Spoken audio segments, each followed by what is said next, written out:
Right. Good morning. You are listening to the Minding Mind podcast, where we live life with ease, connection, and permission to just be. I'm your host, Evelyn LeVasseur, and welcome back to another episode. Today, I get to sit down with my sister friend, my super friend, Jael Anker-Lagos, to discuss belonging, and I cannot wait for you to hear more. But before we get started, let me tell you a little bit about my super friend. Jael Anker-Lagos is the founder of Rise to Realness and helps spirit-led entrepreneurs build a life-giving community around their own brand. Jael has shared about the power of community on a number of podcasts, including the Redefining Wealth Podcast, and has been featured in the Washington Post, building community from the ground up. And that was with a child on her hip. With her vibrant energy and her unique approach to community building, Jael encourages entrepreneurs to invite the power of the Holy Spirit into their space through genuine connection. As Matthew 18:20 states, where 2 or 3 are gathered together in my name, I am there among them. Jael believes that when we genuinely connect with each other, we can hear and see beyond our own individual limitations, and that creating community creates space for transformation. Love it. Welcome to the Minding Mind podcast. Thank you, Evelyn. I am so happy to be here. Happy to have you. So before we get all into the goods about belonging, why don't you give us a few words of your own? Tell us like who you are, what you do. Sure. I am me. I'm a child of God. I am living life to the fullest, trying to pay attention to, where we're running on autopilot and where we need to awaken. I'm trying to live life awake. I'm trying to be alive. And that is me. And I feel like through community and connection, we're really able to do that. We're able to live life fuller. Mm-hmm. So that's been my journey. And I gotta say, it's been quite recent, actually. Back in grade school, high school, it was always a matter of, we moved around quite a bit, and it was a matter of like, do I belong here? That questioning of belonging. Do I fit in? And I was constantly trying to fit in because I didn't feel like I belonged, but it wasn't recently until I discovered those are 2 very different things, baby. Mm-hmm. You're bringing up this idea that I was actually interviewed on a podcast recently, and their closing question was, have you ever felt like you didn't fit in? And my answer kind of surprised me in that I said, no, like, I don't think I ever didn't fit in because I was so disconnected from me that I was whoever I needed to be for whatever environment I was in. So I always fit in because I was like a chameleon. I became who I needed to be to fit in wherever I was. It wasn't until I really started to see myself and fall in love with me that I don't know, I kind of love the idea of not fitting in, because if I don't belong there, I don't want to be there.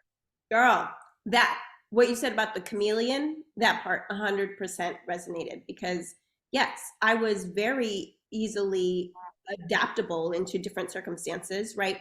I was professional when I needed to be professional, right? I was funny when I needed to be funny, right? I was incredibly smart when I needed to be smart. It was different parts of me shining through, or almost felt like forcing themselves through in order to fit in, right? In order to adapt to the environment where I would find myself. Yes, and you're right. Like, it wasn't until I started to see all the various parts of me and recognize that I am all of it, right? I'm not just one box. I'm not just one end. I am this and that. I am this and I'm both, and I am all, right? Mm-hmm. And so many of us, I was trying to understand myself. And so I was trying to figure out, am I the preppy girl that's super sociable? Or am I kind of this like emo girl who's really cool and, doesn't try hard, but still gets good grades, right? Like, you can be all of it. Yeah. Right? So my question to you is then, why do you think it is that, like, I think especially when we're younger, but even into adulthood, like what is it that makes us so attached to a label? I'm not this type of person. I'm not this kind of person. I am this type. Like we want to be labeled, but then Yeah, we're irritated by the label. right. I think we're trying to understand ourselves. It's really like we have minds, we have working brains, and we're trying to understand ourselves. We're trying to figure out who we are. And in order to understand who we are, we put words around it. But sometimes our words can limit us. Even our senses can limit us. Our eyes can limit us. Our ears can limit us. I was just thinking about Psalm, I think 119:18. It says, open my eyes, right? Because God sees us in a different vision than we see ourselves. Oftentimes, I see other people in a different way than they see themselves, right? I feel like I often see people like on pedestals, and then I talk to them more, and I realize they don't see themselves this way. But then I try to enlighten them, like, look at what a child of God you are, right? Because we often see each other through different lenses. Yeah. Yeah. I think that speaks to the idea that we're so disconnected from ourselves, right? Like other people can see the beauty of our gifts. Other people see our character. Other people like focus on how we show up and how we make them feel, right? So when you have a positive interaction with me, you're left with a positive impression. But I have in my mind, and not anymore. But I used to carry in my mind a lifetime of flaws and a lifetime of judgments and a lifetime of negativity. So when somebody would say something positive about me, not only couldn't I see it, I couldn't receive it either. Like I'd be like, oh, you're just saying that because X, Y, and Z. You're just saying that. But really, like they were really seeing me. They were really seeing my heart. But I was the one rejecting myself. Why do you think that you were rejecting yourself at that point? I think there's just so much about all of us that take these lessons from when we're younger, literally, and we just learn to conform to be whoever it is we're told we should be, or not even necessarily. It's not like our parents say you should be X, Y, and Z, but they do things like compliment you and commend you when you behave in certain ways. So if, adults are around and you're quiet, then you're a good girl. If you get good grades in school, then you're doing a great job and you're a hard worker. If you are quiet when your siblings are tormenting you, then you're so kind and gentle and you're a peacekeeper. See, like all the while, like you're subconsciously absorbing the label that later you want to be associated with anyway. I really think that every label that we have, every story that we internalize like that is just rooted in wanting to be validated and wanting to be accepted and wanting to be seen. But really, like the very thing we're chasing, right? Like being the label and the validation and wanting to be seen, chasing that is the thing that keeps us from seeing ourselves, right? Like we're constantly focused on this, tell me I'm good, tell me I'm great. And maybe one day I'll believe it for myself. Yeah, it's the external validation versus realizing you can give it to yourself. Yes. You give it to yourself. You need to validate yourself. You need to learn to love yourself. You need to practice that, right? Because it's not a one-time decision. It's an everyday battle. Or an everyday, it doesn't have to be a battle, but everyday conscious decision. Yeah. I choose to love myself today. Yeah. It's an internal thing that we need to practice and cultivate. As long as we continue that, the more we practice that, the greater it becomes part of us. Yeah, And I think that's once we accept ourselves and love ourselves, like radically accept ourselves, that's when we can open ourselves up to the love from that side too. Yeah. I think one of the most powerful things I've ever learned is to take things that happen in my life, and regardless of it, if it's something that happened outside of me, if it's something that triggered me and I reacted, if it's something that I am not even happy about, like, sometimes you react a certain way and you're like, damn, I can't believe I acted like that, right? I think that the thing that I learned the most is to separate my reaction from my character, right? Like I reacted for a reason, and that reason is just data. So if I can look at it as just data, then I don't have basis for judgment. I don't need to judge myself. I can just recognize that I reacted in a certain way because of something. Therefore, next time it comes up, I can choose to do different. It doesn't make me good or bad. It doesn't make me loving or unloving or lovable or unlovable. It was just one instance that I can completely choose to do differently next time. So all the things that I used to judge about myself, like, you know, my history with like dieting and just feeling horribly outside, now I can recognize as just data. Like the reason I was stuck in those cycles is because I was chasing a feeling. But the truth is the feeling is the one thing I can give myself. I don't have to earn it. I don't have to work for it. I can just choose. I can literally just choose to love me. And when I work from a place of love, I can choose better for my life, my health, my body, my wealth, my relationships, everything. But it all has to start with me making the decision for myself without judgment. It's just data. Yeah. It was all just data.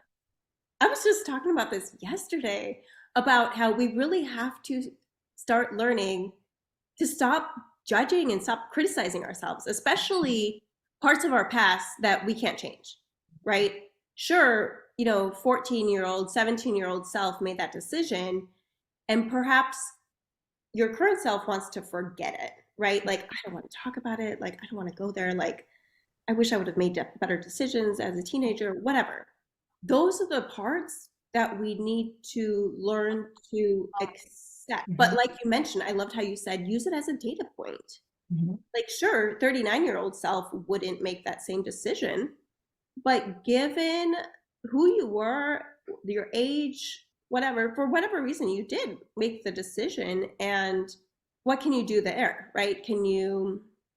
Today, what can you do? Can you love on that person and say, hey, like, I see you, you made that decision. I understand that current self wouldn't have made that same decision, but you can show up with compassion and like still radical acceptance of, yes, that was me at 17 making that decision, right? Instead of trying to ignore it, forget it, regret it. And shove it down. Because if you shove it down, it's going to come back out. Yeah, because when we're shutting it down, it's when we shut part of our past down, sometimes it's part of like self-judgment, self-criticism, right? And granted, various things happen in various people's lives, but if we can learn to accept it, not out of judgment, but out of love, like I love you, 17-year-old self, like I love you, 14-year-old self, instead of I want to forget about that. Yeah. Yeah. I think it's powerful too to like be able to look at your past self and just say like 15, 20, 25-year-old Evelyn, no matter what mistakes she made, no matter what choices she made at that time, it was her best.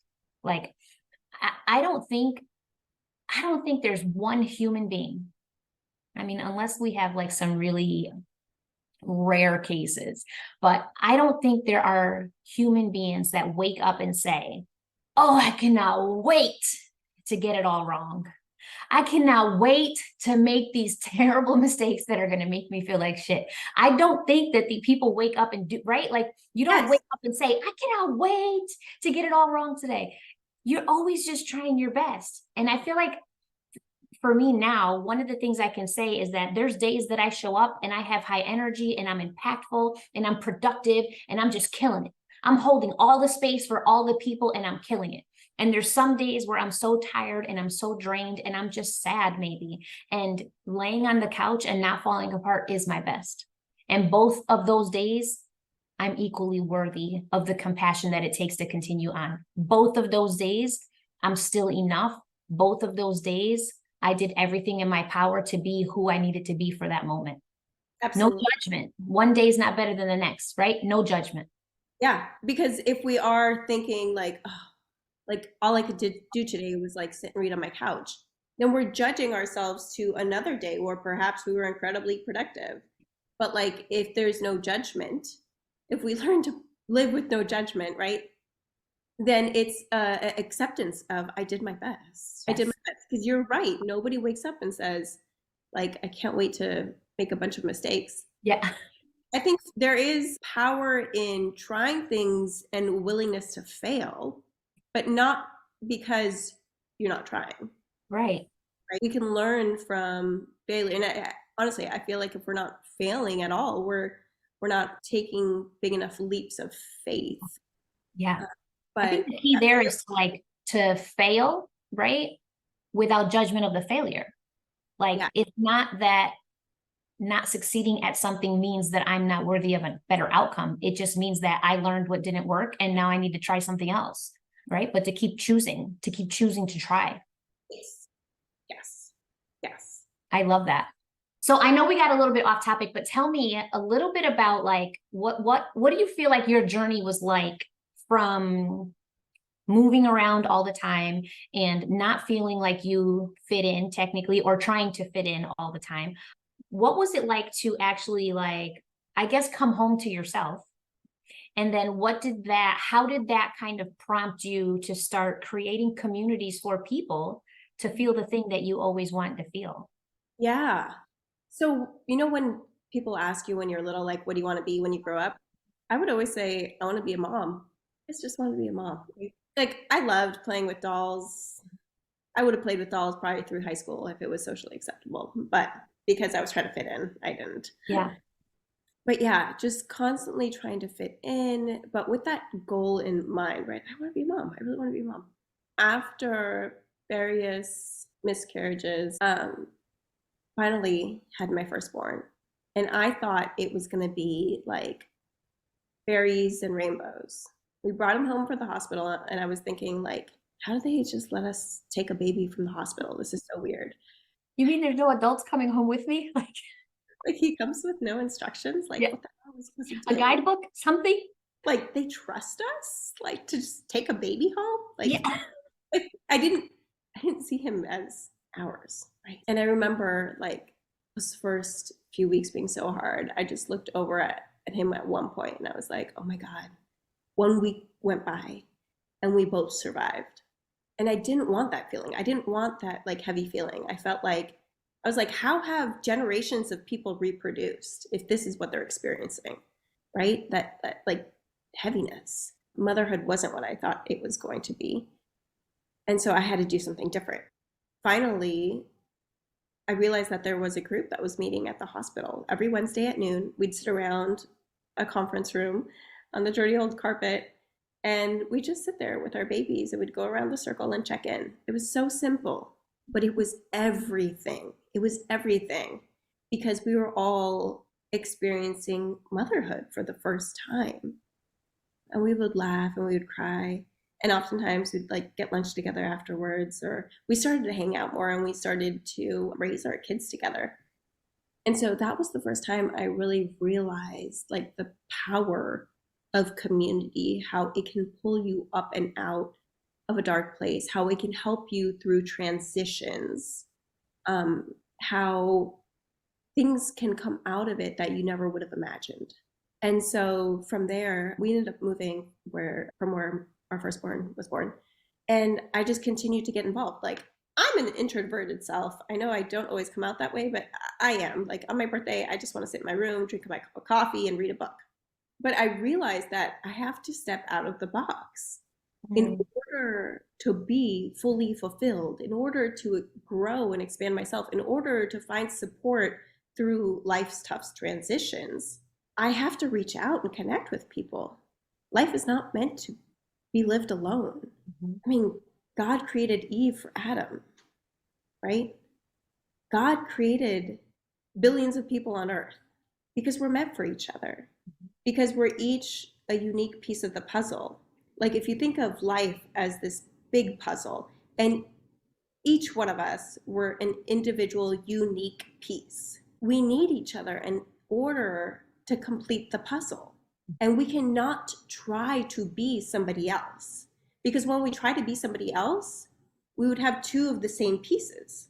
And that's where, like, competition, right? Who's going to fit this one unique slot, this one or this one that both look alike? We have to be our unique self in order to complete the big picture.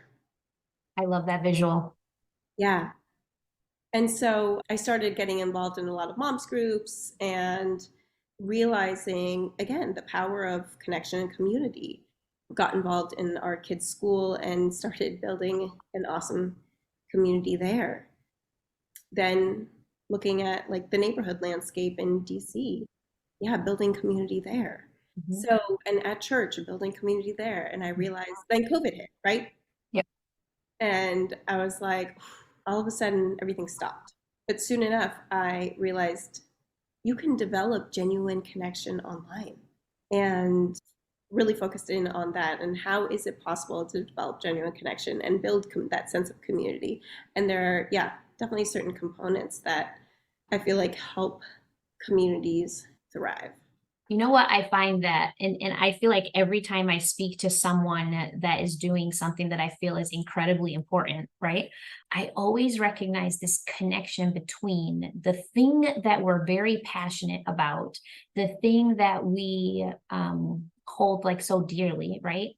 Is the very thing that our younger self needed, right? Mm. So it's almost like through doing the work that we do, we're healing the younger version of ourselves who didn't have the ability to feel what we feel today, right? Like when I look at women and I'm talking, let's say I'm talking to a client and she has like a breakthrough, and with breakthroughs are often tears and just saying like, oh my God, I'm so grateful to feel this right now, right? Like when I look at her, I can feel a little part of my inner self saying, thank you. I needed that. Like, thank you. I needed that, right? I love that you're able to develop community for other people and give yourself the sense of belonging, right? In a way that you didn't have before. Like you're literally healing your younger self by doing the work that you do today. And I love how you said, give yourself the sense of belonging. Mhm. Yeah, it's not based of, okay, does she like me? Does she accept me? No. Do I accept me? Mhm. Do I practice getting to know me every day? Do I practice loving me every day? Mhm. Yeah. Mhm. How do Sense of you suggest that somebody handle, like let's say they put themselves out there and they joined a community where they didn't feel like they belonged and they did see that comparison and judgment and competition almost. Like, what do you suggest in those cases? I think I would first suggest testing whether that initial judgment is true. So perhaps, you feel like you walk into, I don't know, a networking space and you feel like everybody's there with their professional A game, this person talking to this person talking to another, and you're just like, okay, everybody's in their cliques. I'm not going to interrupt, right? Like, there's too much competition going on. Mm. But test that. Go up and introduce yourself, right? I think eye contact and a smile is huge. It's saying, hello, I see you, and it's nice to meet you. Or even like if we're walking down the street, right? How often do you make eye contact and smile, right? And so then you can test out, like going back to the networking event, you can test that out with one group, right? And maybe that group was really in the middle of a conversation and maybe they aren't so welcoming, right? Okay, go try the next one. Gather your data points. I love how we started off with that at the beginning of the Yeah. conversation. Yeah. Gather your data points. Okay, I'm going to just go to 3 different of the clicks that are out there and see what kind of data I gather, right? Don't take it personally, right? They're probably minding their own business. And then, right, whether they're welcoming and inclusive, it will come through. And so, yeah, perhaps the first one was they were too deep in conversation, didn't work out. Okay, go to the next click, gather with a smile and eye contact. Hi, my name is, and finding some sort of connecting question. What brought you to this event today? Right? Or how do you know so and so? Something that you can both kind of cling on to and start that conversation because it will naturally progress. And if it doesn't, that's okay too. Gather your data points, maybe have another backup question or move on Yeah. to the Yeah. I love that because it's true that sometimes when we see the situation as combative or, like you feel that you're intruding on something, a lot of times that is just attached to a story in your mind of, people are not going to accept me. People don't see me. And if you walk in thinking that already, chances are that's how you're going to view it regardless. So I love that, like stepping back and asking yourself, is that even true? And is there something I can try? And then make a decision based on actual facts as opposed to an initial feeling. I love that. Jael, I love that you mentioned too the eye contact and a smile, because I have to tell you that I feel like that is one of your gifts, in that when we speak, the way that you like look me in the eye, it's not just that you're looking blankly, right? Like some people look and you're interested not only in my words, but in my heart. And I can feel that literally through your eyes. So I love that the work you're doing is in belonging, because you have this sense about you that everyone is welcome and everyone is cared for without judgment. You just do that naturally. You just melted my heart, Evelyn. Thank you. Yeah. Yeah. But like I mentioned, it hasn't always been that way, right? I totally receive that now as 39-year-old self. Mm-hmm. Mm-hmm. But yeah, it's been a journey. It has been quite the journey. I love that. It's beautiful. It's beautiful. So Jael, tell us how is it that people can work with you? What exactly do you do to help with community building? So lately, what I've been focusing on has been taking action, right? Because once you accept yourself, once you love yourself, and you realize this is what I want to do in life, you have to move with it. You have to take action, right? We are God's hands and feet. You have to create and not just consume, because I was caught in the consumption trap of listening to podcasts, reading books, doing programs and workshops, and doing all the online courses, but never implementing. And so resources are critical to expand our minds, right?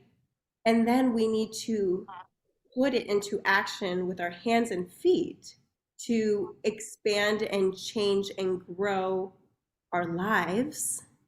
We have to be active participants in our lives. In order to expand our hearts, that's when we connect with people. That's when we are in community. And so I put together the Beyond Real community where we take action together. Because sometimes having a to-do list is one thing, doing the things on the to-do list is another. And when you do the things that move the needle, that propel you forward, when you do them together, it's that much easier. And so that's what we do together. We set an intention. I'm going to do this, and we work on it, and we report back. Almost like accountability buddies, but more like a community-oriented space. I love that. I love that. And where can the people find you on social, website? What do you have? I'm at Rise to Realness pretty much everywhere. I'm most active on IG. That is where I like to play, at Rise to Realness. Yeah, or risetorealness.com.